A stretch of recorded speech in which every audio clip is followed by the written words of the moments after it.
Welcome to Mayo Clinic Sleep Medicine Podcasts, a series for physicians, advanced practice providers, nurses, and other health practitioners treating sleep disorders or interested in learning about state-of-the-art advances in sleep medicine and sleep health. I'm your host, Dr. Michael Silber. And I'm your co-host, Dr. Maitri Juna. We are both consultants at the Center for Sleep Medicine at the Mayo Clinic in Rochester, Minnesota. Today we're going to be talking about cognitive behavioral therapy in day-to-day practice. It's widely accepted that this is the first-line treatment for chronic insomnia disorder.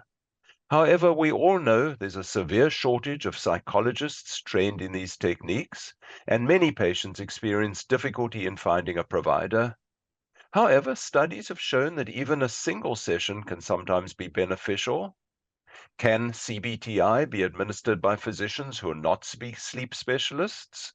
Can it be administered by advanced practice providers or nurses? Is internet-based therapy effective? To help answer these questions, my guest today is Dr. Mark Hansen, a psychiatrist and experienced sleep specialist from Mayo Clinic in Rochester, Minnesota. Mark, thank you for coming today. Thank you for having me. The very name cognitive behavioral therapy sounds somewhat intimidating to practitioners who are not trained in psychiatry or psychology.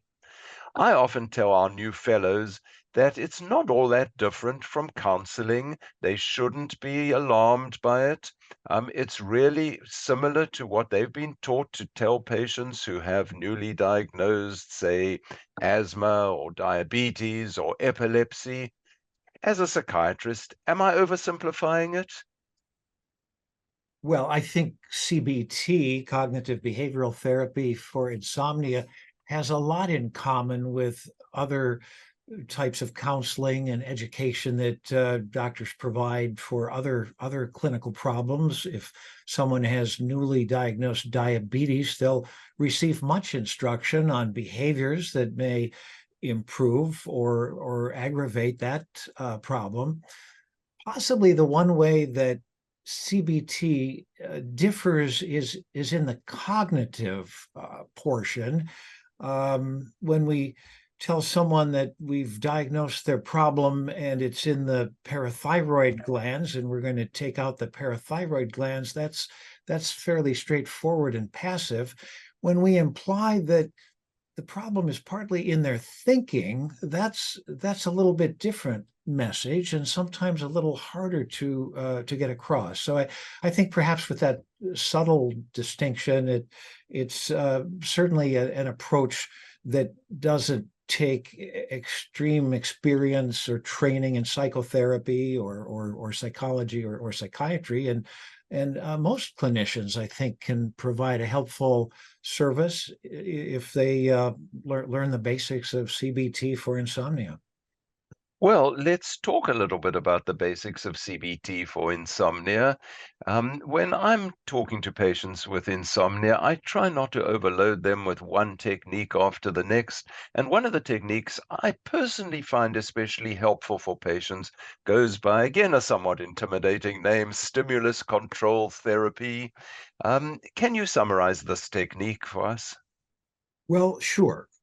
Stimulus control is based on learning theory, and psychologists, of course, have researched and written extensively on how stimuli come to be associated with certain behaviors and can be modified in the interest of improved health. So we want the bedroom to be associated in our minds with a peaceful night of rest and good sleep. Unfortunately, when somebody develops insomnia for whatever reason, the bed and the bedroom may come to be associated rather with frustrating nights of wakefulness, and that's not something people think a lot about. It may not even be conscious. It's sort of a natural result of having many bad nights of poor sleep. So with stimulus control, the goal is to remove that negative association in which just going to bed may start to cause arousal and feelings of frustration that perpetuate the wakefulness, and rather replace the healthier association between bed and bedroom with more tranquil thoughts and feelings of relaxation and impending sleep. So patients are instructed not to stay in bed if they're unable to sleep, if they can't get to sleep, or if they wake up and find themselves in a state that's contradictory to getting back to sleep. They're advised rather to vacate the bedroom and pursue some other quiet activity until sleepiness occurs, and only then return to bed and have a better chance at that point of going to sleep. If it doesn't work, they may have to repeat and go through the process again, but eventually they'll fall asleep. And if they follow this regularly for a while, it doesn't have to take long before that negative association is replaced with a healthier, more positive association between going to bed and falling asleep. Right, and I often tell them the best thing to do is to read. Um, of course, there are people who are non-readers, but if they can read, and I often also tell them it's important what you read. If you're going to read your business affairs and books related to the work that you're stressing over anyway, that's not going to help. It should be something lighter and more relaxing.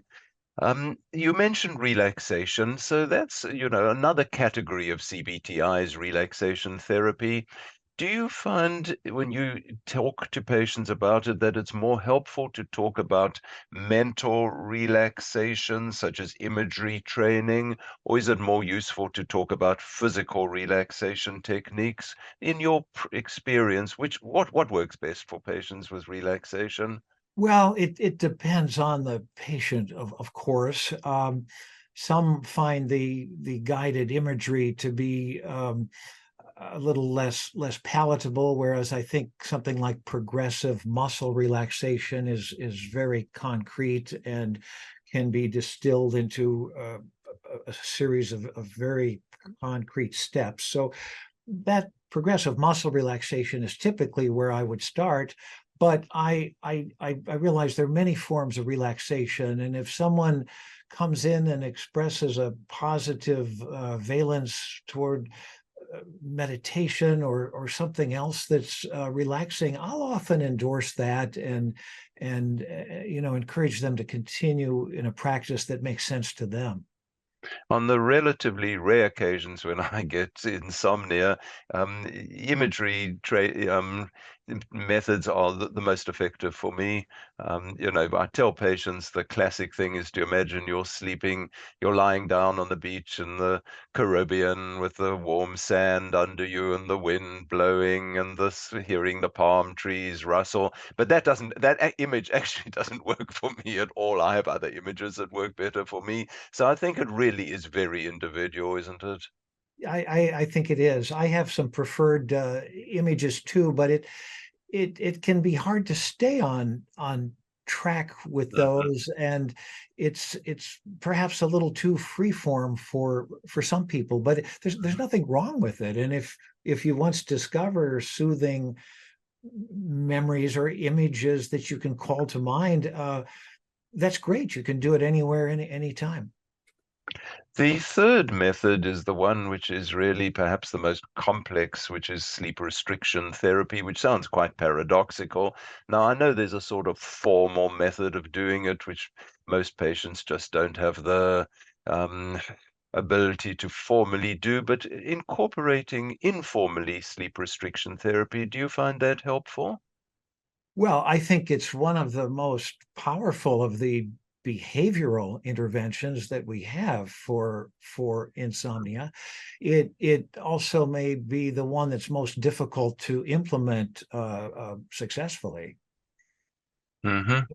Right. So, we sometimes see these patients with insomnia. What time do you go to bed? Oh, I'm so fatigued. I'm in bed by 8 o'clock at night. And what time do you get up in the morning? Well, I get up at 8 a.m. So they're 12 hours in bed. And it's not surprising that they're having some difficulty sleeping for anything like that. So I guess informally, often I would advocate, try stay up an extra hour or two, try restrict your time in bed, just informally to perhaps no more than 8 or 7 hours and see how you do. Whereas formal sleep restriction therapy is a much more complicated process, isn't it? Without going into any detail today. Yes, I agree. If somebody is spending excessive time in bed, then that's a very good way to start, is to counsel them to just limit the hours in bed to closer to what one might expect would be a healthy night of sleep, 8 hours or so. Um, and that's not likely to result in any harmful exacerbation of daytime sleepiness. Mhm. I sometimes tell people, if you pour a liquid in a broad dish, it's very shallow. If you pour the same amount of liquid in a smaller vessel, you get a deeper level. And sleep also may spread itself over 12 hours, but it will be a shallow, broken sleep. If you reduce time in bed, you may, as you know, improve sleep efficiency and consolidate it. Oh, that's a great analogy. That's very neat. Well, that gets us back to the administration of CBT-I. So can a nurse or an advanced practice provider be trained to give 1 or 2 short sessions to patients? Will that work? And can it be done? Well, it turns out that CBT is a pretty robust therapy, and that it seems to have therapeutic value when delivered in different settings by different kinds of professionals, in person or via electronic digital modalities. Um, it's not a cure-all, as we all know, for insomnia, but it's an essential foundation, I think, for the treatment of insomnia. And because there are so few behavioral sleep medicine specialists, uh, typically psychologists who have special training and expertise in these techniques, it really would be impractical if we expected the millions of people with insomnia to wait in line to see such a person. But fortunately, there is good research that has shown that one needn't have 6 to 8 sessions with a trained psychologist to benefit. The instructions can be compressed and delivered in 1 or 2 sessions, and a qualified nurse or a sleep doctor or a primary care physician, I think, could all deliver this in an effective way, with pretty robust findings in the literature that the gains are real and lasting.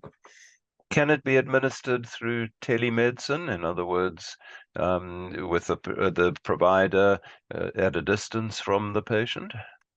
Yes, I think there's evidence that that it can, and so that's another way to extend the availability of this service to people who live in areas where they wouldn't have any other opportunity for CBT.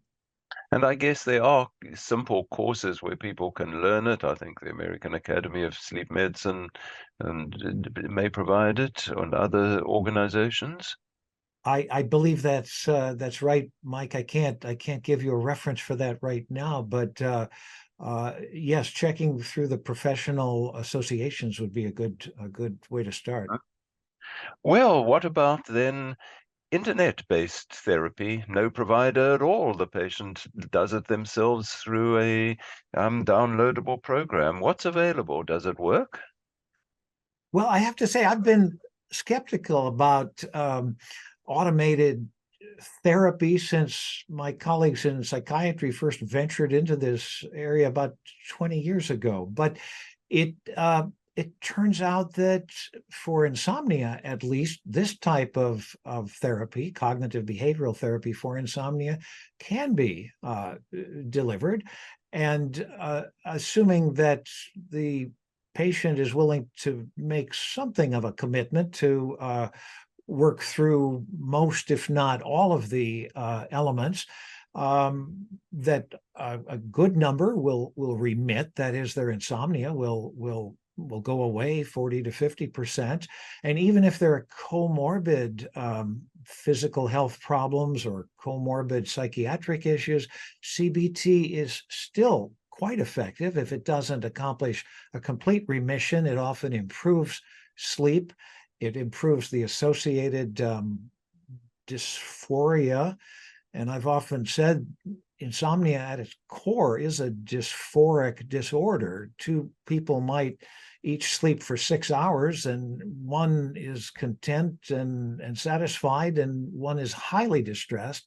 The CBT seems to be most helpful with that subjective component of the insomnia, the distress and dysphoria that people feel about sleep. Over time, it probably increases total sleep time as well, but that's a perhaps more modest benefit. But the feelings that people have about their sleep often improve markedly and continue improved for months following the active treatment. But it does take effort, doesn't it? Patients can't just listen passively to the provider talking about techniques and think everything's going to come right. One has to be involved, has to practice them, has to buy into it. You'd agree with that? I agree completely. And I think that's why many of us have become discouraged at times when we try to address this maybe in a single consultation, and we say, here's some tips on sleep hygiene, and here's a tape that will help you relax. Now, good luck. That's not enough, and patients are skeptical. And I think the digital CBT, which actually requires going through a series of modules and giving some thought, and in at least the program that we're using here at Mayo now, it involves maintaining an electronic sleep log to track improvement or progress and correlate the efforts that they're making. I think that's when it can be much more satisfying for the patient, but also for the provider. That's very helpful, Mark. Are there any final message that you'd like to leave with our listeners today? Well, I just would like to offer a word of encouragement to anyone who is caring for patients with insomnia to take a little time to maybe review the elements of CBT and decide which can be offered in whatever setting you may be practicing in. I think the behavioral approaches that we touched on, stimulus control and so-called sleep restriction therapy, are among the most powerful behavioral tools and may be helpful as monotherapies, but they certainly can be offered as part of a bigger package of CBT as well. And I think with just a little effort, we can make this effective treatment available to far more people who need it. Well, thank you so much, Mark. That was very interesting from your long experience of working with these patients, and I hope it's been helpful to our listeners. Thank you for attending today. I enjoyed it. Thank you. We hope you enjoyed this podcast. If so, please tune in again through wherever you receive your podcasts as we discuss further topics in sleep medicine and sleep health. Thank you.